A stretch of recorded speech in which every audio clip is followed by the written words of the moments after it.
عزیز طلباء، میں professor Muhammad Rizwan Ullah, Urdu department, H D Jain college Arrah. آج آپ کا یہ کلاس ہے فرسٹ سمیسٹر کا اور پیپر 1 کا۔ پیپر 1 میں بھی یہ پہلا یونٹ ہے۔ آپ جانتے ہیں کہ پیپر 1 جو ہے وہ داستان کے بارے میں ہے، داستان نگاری کے بارے میں ہے، اور اس میں جتنی کتابیں آپ کو نصاب میں آپ کے مقرر ہیں وہ سب داستان کی کتابیں ہیں، جیسے باب و بہار ہے، رانی کیتکی کی کہانی ہے، صبرس ہے۔ تو یہ ساری کتابیں داستان کے بارے میں ہے، لیکن ان کتابوں پر سوالات تو آتے ہی ہیں۔ اس کے علاوہ داستان کے فن پر بھی ایک سوال آتا ہے، جنرل کوسچن ہے یہ داستان نگاری کے فن۔ ایک کوسچن اور آتا ہے داستان نگاری کے آغاز و ارتقاء کے بارے میں بھی، اس کے بارے میں آپ کو بعد میں بتایا جائے گا۔ پہلے آپ یہ سمجھیے کہ داستان نگاری ہے کیا، اس کے اجزائے ترکیبی کیا ہیں، اس کا فن کیا ہے، کون کون سی چیزیں مل کر ایک داستان کو ترتیب دیتی ہیں اور داستان کی کتابیں لکھی جاتی ہیں۔ تو اردو کے قدیم افسانوں کو حکایت اور داستان 2 صنفوں میں تقسیم کیا گیا ہے۔ قدیم افسانے جو ہیں ان کو آپ حکایت اور داستان کا نام دے سکتے ہیں، اس کو 2 صنفوں میں تقسیم کیا گیا ہے۔ لیکن یہ تقسیم نہ بالکل واضح ہے اور نہ تشفی بخش ہے۔ یہ تشفی بخش تقسیم نہیں ہے اور واضح بھی نہیں ہے۔ ایک عام عقیدہ یہ ہے کہ حکایت مختصر ہوتی ہے اور داستان طویل ہوتی ہے، لیکن یہ کوئی اصولی اور بنیادی فرق نہیں ہے۔ داستان بھی حکایت کی طرح کوزے میں دریا کی مثال ہو سکتی ہے۔ اصل میں عام طور پر ہم لوگ داستان کو سمجھتے ہیں کہ بس وہ طویل ہی ہو سکتی ہے، جیسے داستان کا نام لیتے ہیں تو امیر حمزہ کا نام آتا ہے، داستان امیر حمزہ کا، جو کافی ضخیم ہے، کئی جلدوں میں ہے۔ لیکن یہ تصور بالکل صحیح نہیں ہے۔ داستان بھی مختصر ہو سکتی ہے۔ مثال کے طور پر طوطا کہانی کی 24ویں کہانی کی تلخیص دیکھی جا سکتی ہے۔ اس مختصر کہانی میں داستان کے تمام خصائص پائے جاتے ہیں، یعنی اس کے تمام خصوصیات پائی جاتی ہیں، اس لیے ہم اس کو حکایت نہ کہہ کر داستان بھی کہہ سکتے ہیں۔ داستان نگاری کے فن میں یہ بات بھی واضح ہونی چاہیے کہ فوق فطری عناصر داستان کی لازمی خصوصیت نہیں ہے۔ یہ صنف جو ہے داستان اب تو متروک ہو چکی ہے، اور لیکن اکثر داستانوں میں آپ دیکھیں گے فوق فطری عناصر۔ فوق فطری عناصر کا مطلب کہ جو ماورائے انسانی عناصر ہیں، جیسے دیو ہیں، پری ہیں، جن ہیں۔ تو عام طور پر یہ خیال کیا جاتا ہے کہ یہ داستان کی لازمی خصوصیت ہیں، لیکن ایسی بات نہیں ہے۔ داستان کی لازمی خصوصیت فوق فطری عناصر نہیں ہے۔ یہ داستان کو رنگینی اور استعجاب ضرور فراہم کرتے ہیں، لیکن داستان اپنے وجود کے لیے ان کی تابع نہیں ہے۔ یہ صحیح ہے کہ ان کی شمولیت سے، ان کے آنے سے داستان میں رنگینی پیدا ہوتی ہے، دلچسپی پیدا ہوتی ہے، اور ایک قسم کی حیرت انگیزی کہی پیدا ہوتی ہے، جس سے دلچسپی بڑھتی جاتی ہے۔ لیکن داستان اپنے وجود کے لیے ان کی تابع نہیں ہے، وہ ان کی پابند نہیں ہے۔ ایسا نہیں ہے کہ یہ فوق فطری عناصر ہوں گے تبھی داستان ترتیب دی جائے گی، داستان لکھی جائے گی، یا نہیں ہوں گے تو داستان نہیں لکھی جائے گی، ایسی بات نہیں۔ مثلاً الف لیلہ کے سوتے جاگتے کی کہانی بہت دلچسپ اور اعلیٰ درجے کی داستان ہے، لیکن اس میں کوئی فوق فطری مخلوق نہیں ہے۔ فن داستان نگاری میں ایک اور قدر مشترک حسن و عشق کا عنصر بھی ہے۔ ظاہر ہے داستان میں دلچسپی پیدا کرنے کے لیے حسن و عشق کا ہونا تو لازمی ہے۔ عشق کا آفاقی اور دائمی جذبہ یقیناً داستان کا ایک اہم عنصر ہے، لیکن اس کو بھی داستان نگاری کے لیے لازمی قرار نہیں دیا جا سکتا۔ یہ ضروری نہیں ہے، اگرچہ اس کے آنے سے دلچسپی ضرور پیدا ہوتی ہے، لیکن یہ بھی داستان نگاری کے لیے بالکل لازمی جزو نہیں ہے کہ یہ نہیں ہوگا تو گیا داستان وجود میں آ ہی نہیں سکتی۔ مثلاً سندباد جہازی یا علی بابا 40 چور میں حسن و عشق کا کوئی ذکر نہیں ہے، لیکن اس کے باوجود یہ داستان ہے۔ واضح ہے کہ سندباد اور علی بابا ایسے قصے ہیں جو بجائے خود آزاد اور مکمل داستان کی حیثیت رکھتے ہیں۔ غرض یہ کہ داستان نگاری کے فن میں ایسا کوئی مشترک رشتہ نہیں جو تمام داستانوں کو منسلک کرتا ہو۔ پھر بھی ہم داستانوں کو حکایتوں یا ناولوں سے الگ ضرور کر سکتے ہیں، یعنی ہمارے ذہن کے کسی گوشے میں اس صنف کے خد و خال کا کوئی نہ کوئی شعور یقیناً موجود ہے۔ مغرب میں داستانوں کو رومانس کہا جاتا ہے۔ دراصل یہی کلیدی لفظ داستان کی پوری نشاندہی کرتا ہے۔ داستان ہمیشہ رومانی اور خیالی ہوتی ہے، لیکن جو لوگ رومان کے معنی محض حسن عشق سمجھتے ہیں وہ غلطی کرتے ہیں۔ کہتے ہیں کہ حکایتوں اور ناولوں سے ہم داستان کو الگ ہم ضرور کر سکتے ہیں، اس صنف کے خد و خال کا کوئی نہ کوئی نقشہ ہمارے ذہن کے کسی گوشے میں، ہمارے شعور میں یقیناً موجود ہے۔ مغرب میں داستانوں کو رومانس کہا جاتا ہے، یہاں یہ نام نہیں دیا جاتا۔ داستان ہمیشہ رومانی اور خیالی ہوتی ہے۔ یہ تو صحیح ہے کہ حسن و عشق جب ہوگا تو رومان بھی ہوگا، لیکن جو لوگ رومان کے معنی محض حسن و عشق سمجھتے ہیں وہ غلطی کرتے ہیں۔ یہ صحیح ہے کہ رومان کا عشق سے گہرا تعلق ہے، لیکن حسن و عشق کی قید سے آزاد ہو کر بھی رومان لکھے جا سکتے ہیں۔ رومانی داستانوں میں خیالی دنیا یا خیالی واقعات کا بیان ہوتا ہے۔ اس میں کوئی فوق فطری مخلوق نہ بھی ہو تو بھی اس میں جو واقعات بیان کیے جاتے ہیں وہ حقیقی سے زیادہ تخیلی معلوم ہوتے ہیں۔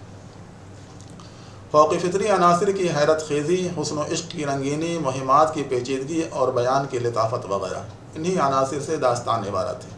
دیکھیے یہ بالکل بہت ہی بنیادی حیثیت رکھتی ہے جو داستان کے فن میں، جو کسی داستان کو ترتیب دیتی ہے۔ اس میں فوق فطری عناصر کی حیرت خیزی ہوتی ہے، حسن و عشق کی رنگینی ہوتی ہے، مہمات کی پیچیدگی ہوتی ہے۔ مہمات یعنی جو بڑے بڑے مہم سر کرتے ہیں اس کی پیچیدگیاں ہوتی ہیں، راستے میں کئی رکاوٹیں آتی ہیں، کیسے اس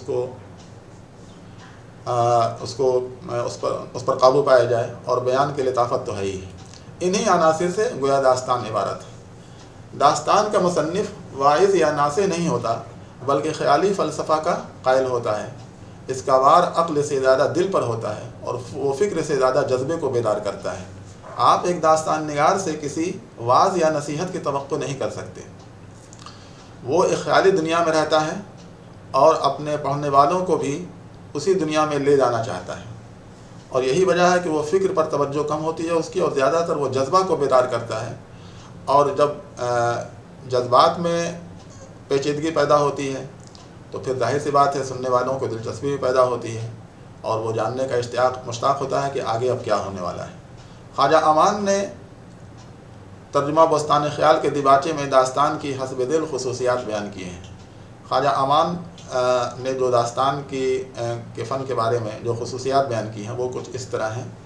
نمبر 1 میں ہے داستان میں طویل اور خوشنما بیان ہو، تکرار نہ ہو، اور جس کو سننے کے لیے سامعین دیر تک مشتاق رہے۔ چونکہ داستان طویل ہوتی ہے اس لیے وہ کہتے ہیں کہ اس کا بیان بھی خوشنما ہونا چاہیے، اس کا بیان اتنا دلچسپ ہو کہ سننے والے بور نہیں ہوں اور ان کو دیر تک سننے کا شوق رکھتے ہوں۔ داستان کی دوسری شرط یہ ہے کہ کوئی فضول یا بیزار کن بات درج نہ کی جائے بلکہ صرف دلچسپ مطلب کے مضامین ہونے چاہیے۔ کوئی فضول یا بیدار کن اگر بات اس میں درج کی جائے گی تو ظاہر سی بات ہے سننے والے کی دلچسپی کم ہوتی جائے گی اور پھر وہ داستان کے فن کو مجروح کرے گی۔ داستان کی عبارت ایسی ہو کہ جلد سمجھ میں آ جائے اور یہ فن قصہ کے لیے لازم ہے۔ یہ تیسری شرط بہت اہم ہے کہ اس کی عبارت ایسی ہو کہ جو عام فہم ہو۔ یہ نہیں کہ اتنا فلسفیانہ انداز اس کا، اتنا اسلوب اس کا پیچیدہ بنا دیا جائے کہ لوگوں کو، سننے والے کو سمجھ ہی میں نہ آئے۔ عام فہم انداز ہونا چاہیے اور یہ قصہ کے فن کے لیے لازمی حیثیت رکھتی ہے۔ داستانوں کے ڈھانچے میں 2 بڑی قسمیں ہیں۔ ایک قسم میں پلاٹ واحد ہوتا ہے، یعنی داستان ایک یا چند کرداروں کی وہ سرگزشت ہوتی ہے، وہ ایک کردار کی سرگزشت ہوگی یا چند کرداروں کو ہوگی، جو بغیر کسی انقطاع کے مسلسل بیان کرتی جاتی ہے۔ اس میں کوئی انقطاع یعنی کوئی اس میں رکاوٹ نہیں ہوتا، وہ مسلسل بیان کر دی جاتی ہے۔ اس میں کوئی بیچ میں کوئی کٹتا نہیں ہے، وہ اس کا بیان کہیں سے بیچ میں کٹتا نہیں ہے بلکہ مسلسل بیان اس کا ہو جاتا ہے۔ دوسری قسم میں پلاٹ بہت کمزور ہوتا ہے، اصل دلچسپی کے حامل ضمنی کہانیاں ہوتی ہیں۔ پہلی قسم کی داستان میں، دوسری قسم یعنی پلاٹ جو ہے، بنیادی جو پلاٹ ہوتا ہے داستان کا وہ بہت کمزور ہوتا ہے، اور پھر اس میں جو بنیادی داستان میں جو ضمنی جو داستانیں ہوتی ہیں، ضمنی کہانیاں ہوتی ہیں، اس میں زیادہ دلچسپی پیدا ہونے لگتی ہے۔ پہلی قسم کی داستان میں درمیانی کہانیاں پلاٹ کو تقویت دینے کے لیے شامل کی جاتی ہیں۔ درمیانی کہانیاں جو ہیں وہ بنیادی داستان کے پلاٹ کو گویا مضبوطی دیتی ہیں، مضبوطی عطا کرتی ہیں، جبکہ دوسری صورت میں پلاٹ درمیانی کہانیوں کے لیے وجود میں لایا جاتا ہے۔ اس میں وہ پلاٹ لایا ہی اس لیے جاتا ہے تاکہ درمیانی کہانیاں اس میں سما سکیں اور اس کو لانے کا گویا جواز پیدا ہو سکے۔ داستانوں کے پلاٹ کا چند الفاظ میں خلاصہ کرنا چاہیں تو کہہ سکتے ہیں کہ ہیرو کسی مقصود کو حاصل کرنا چاہتا ہے، یعنی کسی مقصد کو وہ حاصل کرنا چاہتا ہے۔ اور جب وہ اس مقصد کو حاصل کرنے نکلتا ہے تو اس کے راستے میں بہت سی مخالف قوتیں آتی ہیں. اگر اسی کو کہتے ہیں تصادم. اگر وہ مخالف قوتیں نہیں آئیں اور وہ کوئی تصادم پیدا نہیں ہو اور بہت آسانی سے اپنا مقصد حاصل کر لیں تو پھر وہ تو داستان کا کوئی مطلب نہیں رہ جائے گا. جب راستے میں مخالف قوتیں آتی ہیں تو وہ بہادری کے ساتھ ان کا مقابلہ کرتا ہے اور آخر میں فتح و ظفر سے سرفراز ہوتا ہے. مقابلہ کرتا ہے اور فتح پھر اسی کو حاصل ہوتا ہے. غرض اگر داستانوں کا پلاٹ خیر و شر کا جہاد ہے تو اس میں ہیرو کی فتح لازمی ہے. کہتے ہیں کہ برائی اور اچھائی کا جہاد اگر داستان کا پلاٹ ہے تو اس میں ہیرو کو ہر حال میں فتح ہونا ضروری ہے. اس طرح مشرقی روایات کے مطابق داستان کا انجام ہمیشہ تربیہ ہوتا ہے، یعنی بہت ہی خوشکن ہوتا ہے اور اچھا انجام ہوتا ہے، اور اس انجام کو سننے یا دیکھنے والے پر بہت اچھا اثر پڑتا ہے. یہ تو آپ کے داستان کے پلاٹ کے بارے میں ہو گیا اور اس کے فن کی کیا شرائط ہیں ان کے بارے میں ایک چیز ہو گئی. اب آئیے آپ کو اس میں اگلے پیراگراف میں یہ ہے کہ داستان میں کردار کیسے ہوتے ہیں یا کیسے ہونے چاہیے. جہاں تک داستانوں کے کردار و افراد کا تعلق ہے تو اس کے اہم کردار شہزادے اور امیرزادے ہوتے ہیں. متوسط یا زیریں طبقہ کے انہی افراد کا ذکر کیا جاتا ہے جو عمارت کے لوازمات میں شامل ہوں. اس کے بنیادی کردار آپ دیکھیں گے شہزادے ہوتے ہیں، امیرزادے ہوتے ہیں، بادشاہ ہوتے ہیں. اس میں مڈل کلاس کے لوگ اگر آتے بھی ہیں تو وہ گویا ان کی تکمیل کے لیے وہ لائے جاتے ہیں، ان کے لوازمات میں شامل ہوں. مثلا خواجہ سرا، انا، مغلانی اور خدمتگار، یہ سب چھوٹے طبقے کے جو کردار ہیں.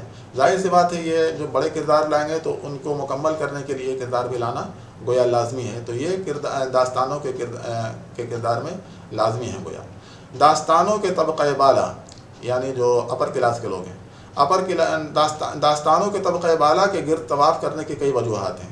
یہ جو شہزادے اور امیرزادے کے گرد داستان طواف کرتے ہیں تو اس کے کئی وجوہات ہیں. اکثر داستانیں بادشاہوں یا نوابوں کے تفریح طبع کے لیے لکھی گئی ہیں. ان نوابوں کا مذاق چوسر، افیون، ضلع جگت، رقص، سرود اور عیاشی کے سوا کچھ نہیں تھا، لہذا ان کو بجز عاشقانہ قصوں کے اور کیا سنایا جاتا.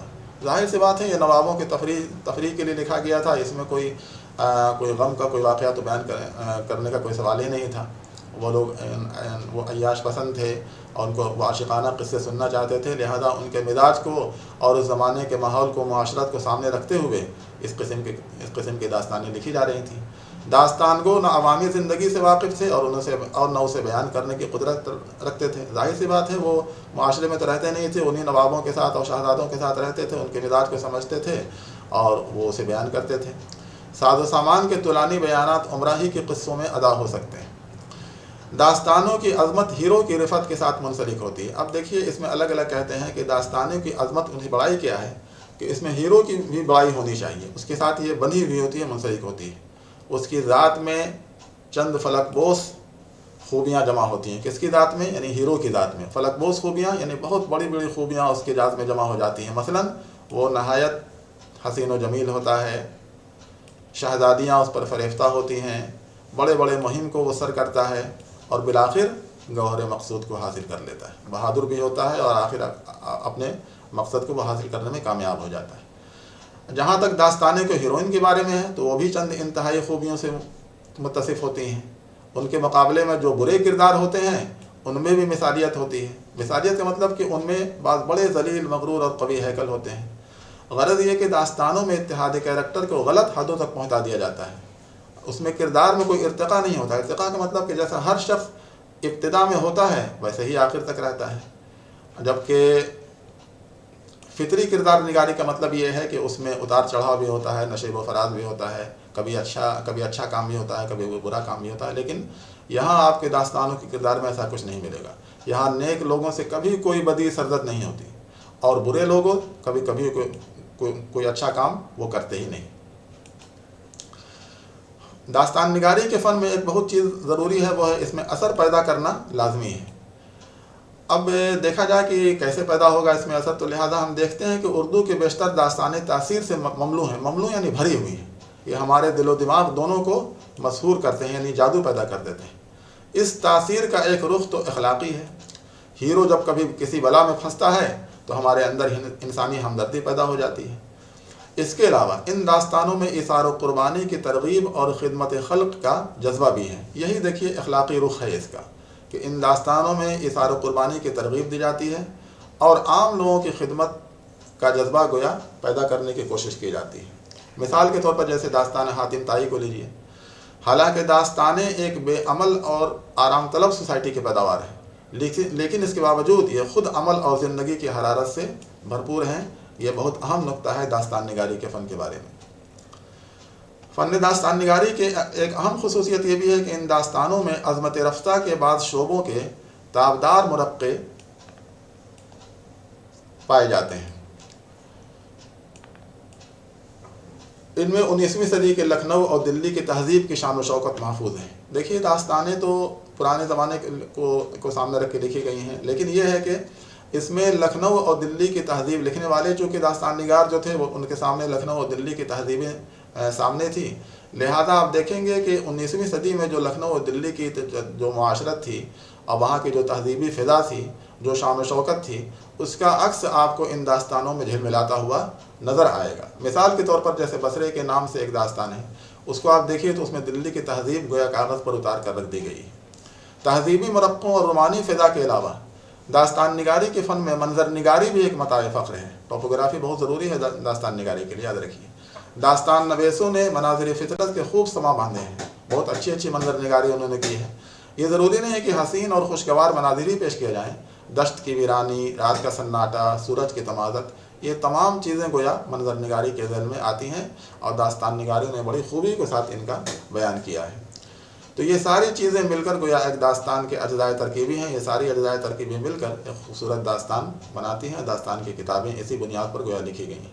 بہرحال ہماری داستان نگاری کا فن انہی سب خصوصیات سے عبارت ہے، اور حقیقت یہ ہے کہ زمانہ خواہ علمی سائنسی اعتبار سے جتنا بھی ترقی یافتہ ہو جائے، داستانوں کی ادبی فنی حیثیت، اس کی اہمیت اور قدر و قیمت ہر دور میں برقرار رہے گی۔